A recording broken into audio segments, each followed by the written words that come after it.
Class first year bio class में chapter हमारा है जैविक अणु।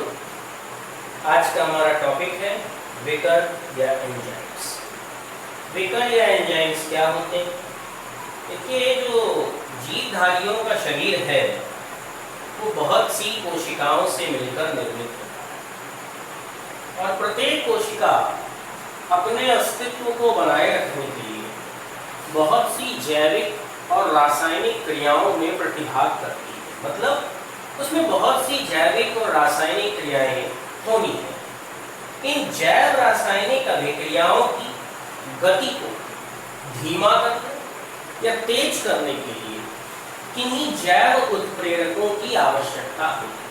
जैसे हम रासायनिक अभिक्रियाओं में देखते हैं कि अभिक्रिया की गति को बढ़ाने या घटाने के लिए उत्प्रेरकों का प्रयोग किया जाता है, कि उसी प्रकार जैव अभिक्रियाओं में अभिक्रिया की गति को प्रभावित करने वाले कारक, जिन्हें जैव उत्प्रेरक भी कहा जाता है, वही एंजाइम या विकर कहलाते हैं। कोशिकाओं की उपापचयी अभिक्रियाओं की गति में वृद्धि करने वाले या उनकी गति का नियंत्रण करने वाले जैव रासायनिक अवयव विकर या एंजाइम कहलाते हैं।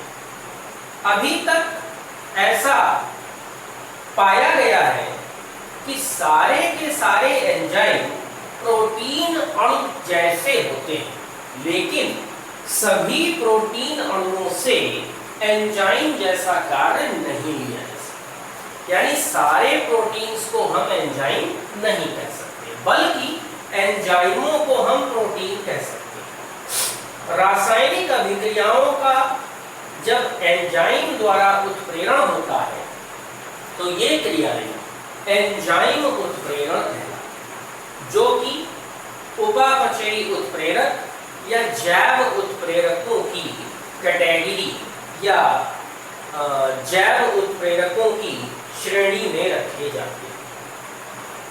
जो भी जैव रासायनिक अभिक्रियाएं हैं उनके लिए कुछ विशिष्ट प्रकार के एंजाइमों को प्रयोग किया जाता है। एंजाइम स्वयं अपघटित नहीं होते और अभिक्रिया पूरी हो जाने के बाद उसी स्वरूप या अवस्था में बने। ऐसा ही हम रासायनिक उत्प्रेरकों में भी देखते हैं कि वे केवल अभिक्रिया की गति में परिवर्तन करते हैं, पर किसी अभिक्रिया में सक्रिय रूप से भाग नहीं, बल्कि अभिक्रिया के बाद वो उसी अवस्था में मौजूद रहते हैं जिस अवस्था में उन्हें प्रयोग किया गया। किसी सजीव तंत्र में उत्प्रेरक के जैसे काम करने वाले इन जैव उत्प्रेरक यौगिकों को ही विकर या एंजाइम कहते हैं। एक एंजाइम बहुत उच्च अणुभार वाला नाइट्रोजन युक्त जटिल कार्बनिक यौगिक प्रोटीन से होता है। विकर जीवित कोशिकाओं में निर्मित होते हैं और इनका अणुभार हजारों से लेकर लाखों तक हो सकता है। क्रियाधार के अणु की तुलना में एंजाइम के अणु बहुत बड़े होते हैं, जैसे इनवर्टेज एंजाइम,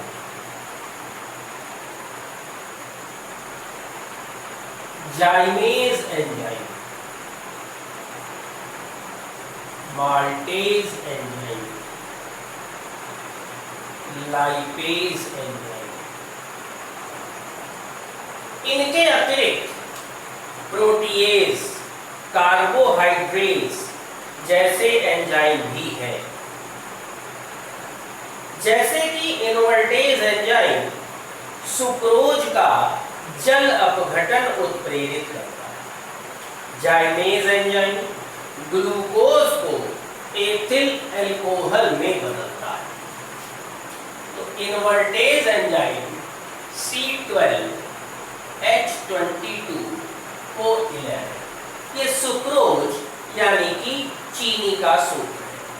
इसका जल अपघटन इनवर्टेज एंजाइम द्वारा होता है, प्राप्त होता है।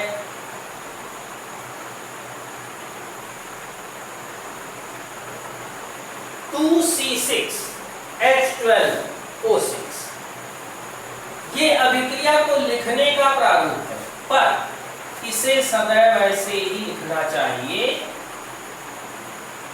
C6H12O6 प्लस C6H12O6, क्योंकि एक अणु ग्लूकोज संरचना देता है और दूसरा अणु फ्रक्टोज संरचना देता है। इसी तरीके से जाइमेज एंजाइम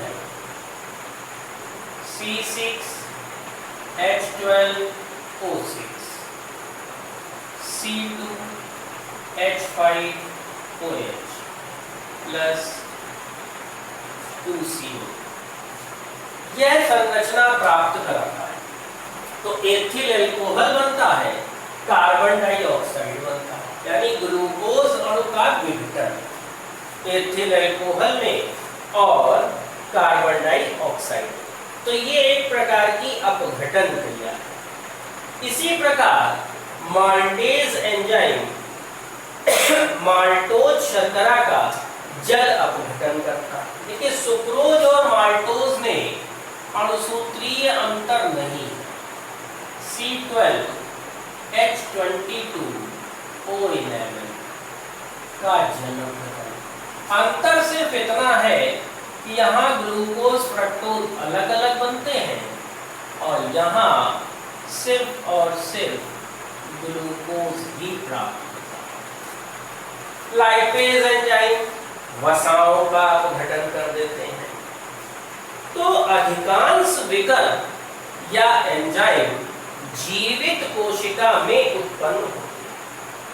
हर एक एंजाइम एक निश्चित पीएच मान पर काम करता है।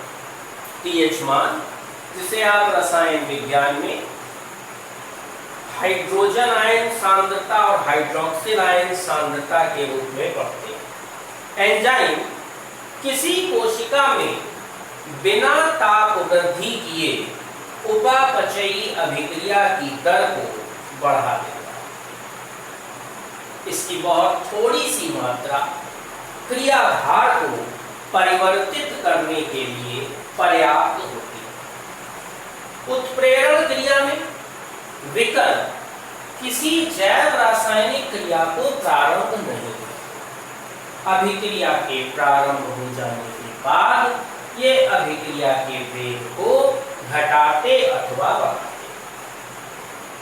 पहले भी आपको बताया कि एंजाइम उच्च अणुभार वाले जटिल नाइट्रोजन युक्त कार्बनिक यौगिक विशिष्टीकृत ग्लोब्यूलर प्रोटीन्स होते हैं, जो जीवित कोशिकाओं में ही उत्पन्न होते हैं।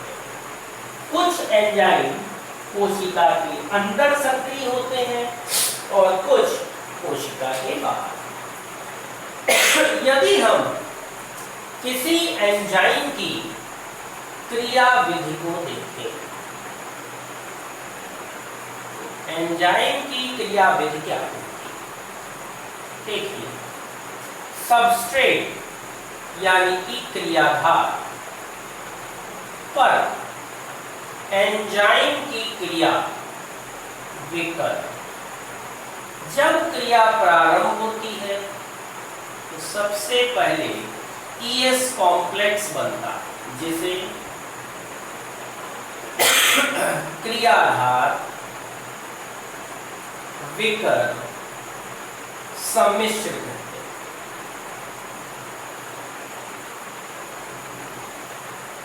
ये क्रियाधार विकल्प सम्मिश्र का मतलब कि एंजाइम और सबस्ट्रेट दोनों एक साथ कुछ समय के लिए अटैच रहते हैं। बाद में एंजाइम जो कि क्रियाधार पर क्रिया करता है, क्रियाधार को इस प्रकार से दो हिस्सों में विभक्त कर देता है। अब यदि कोई ऐसा यौगिक मौजूद है जो एंजाइम की सक्रियता को प्रभावित करता है, तब एंजाइम क्रियाधार पर क्रिया इस प्रकार से नहीं करता, बल्कि क्रिया धीमी गति से होने लगती है। तो सबसे पहले एंजाइम किसी क्रियाधार से जुड़ता है, फिर जो सक्रिय स्थल है वहीं से इसकी क्रिया प्रारंभ होगी। जब तक ये दोनों अटैच्ड अवस्था में रहते हैं तब तक क्रियाधार विकर सम्मिश्र बनता है, यानी एंजाइम सबस्ट्रेट कॉम्प्लेक्स। इस अवस्था में एंजाइम की क्रियाधार पर क्रिया हो रही है और क्रियाधार अपने अवयवों में अपघटित हो जाता है। तो आप चाहो तो इसे क्रियाधार ना कहकर प्रोडक्ट भी कह सकते हैं, क्योंकि जो सबस्ट्रेट था वो उत्पाद में परिवर्तित हो गया। ये फिशर की ताला चाबी परिकल्पना के अनुसार काम करते हैं। सपोज करिए ये आपका एंजाइम और इसके बगल में आपको क्रियाधार मिलेगा। ये है E, ये है S। जब ये दोनों एक साथ जुड़कर कॉम्प्लेक्स बनाएंगे तो वो इस प्रकार का होगा, यानी E और S एक साथ जुड़ गए। जैसे ताले के खांचे में चाबी के खांचे फिक्स हो जाते हैं, वैसे ही ये भी आपस में फिक्स हो जाते हैं। जब तक एंजाइम सबस्ट्रेट को प्रोडक्ट में नहीं बदल देता तब तक वो सेपरेट नहीं होता, बाद में अलग हो जाता है। और जो सेपरेट प्रोडक्ट हैं वे अलग हो जाते हैं इस प्रकार से।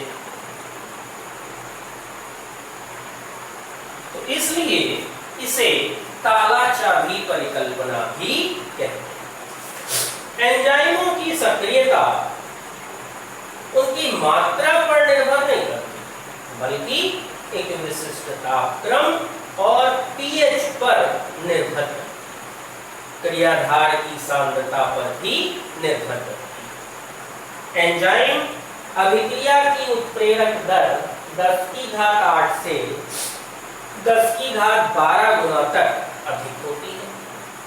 एंजाइम की सांद्रता से कोशिकीय उपापचयी पदार्थों का प्रवाह निश्चित होता है। कपड़े के दाग धब्बे छुड़ाने के लिए प्रोटीएज एंजाइम का प्रयोग किया जाता है। डीएनए के द्विगुणन में लाइगेज एंजाइमों का प्रयोग, एलिसा परीक्षण में फास्फेटेज परऑक्सीडेज एंजाइम का उपयोग किया जाता है।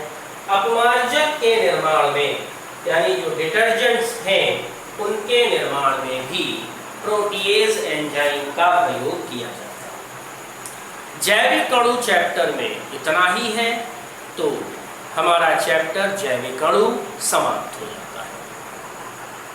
अब नेक्स्ट क्लास में इस चैप्टर को कंप्लीट करने के बाद नेक्स्ट चैप्टर स्टार्ट करेंगे।